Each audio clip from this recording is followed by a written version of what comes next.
பிஸியாக இருந்தார். ஆனால் இன்று அவரவர் சமையல் திறமையை மேலும் மேம்படுத்த எண்ணியிருந்தார் இந்த சமையல் குறிப்புகள் எனக்கு மிகவும் பயனுள்ளதாக இருக்கும் என அவர் சிரித்தார்.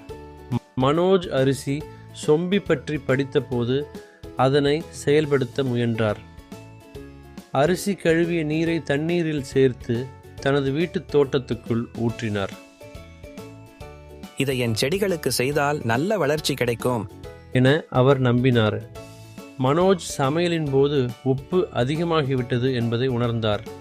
அதனை சரி செய்ய உருளைக்கிழங்கை வேக வைத்து சேர்த்தார். இப்போது சுவை சரியாக இருக்கும் என மனதளவில் நிம்மதியடைந்தார். மனோஜ் பருப்பு வேக வைக்கும் போது சிறிது எண்ணெய் சேர்த்தார். அப்படியே பருப்பும் விரைவாக வெந்தது. இந்த முறை வேகமாக வேலை முடிந்தது என அவர் மகிழ்ச்சியுடன் கூறினார்.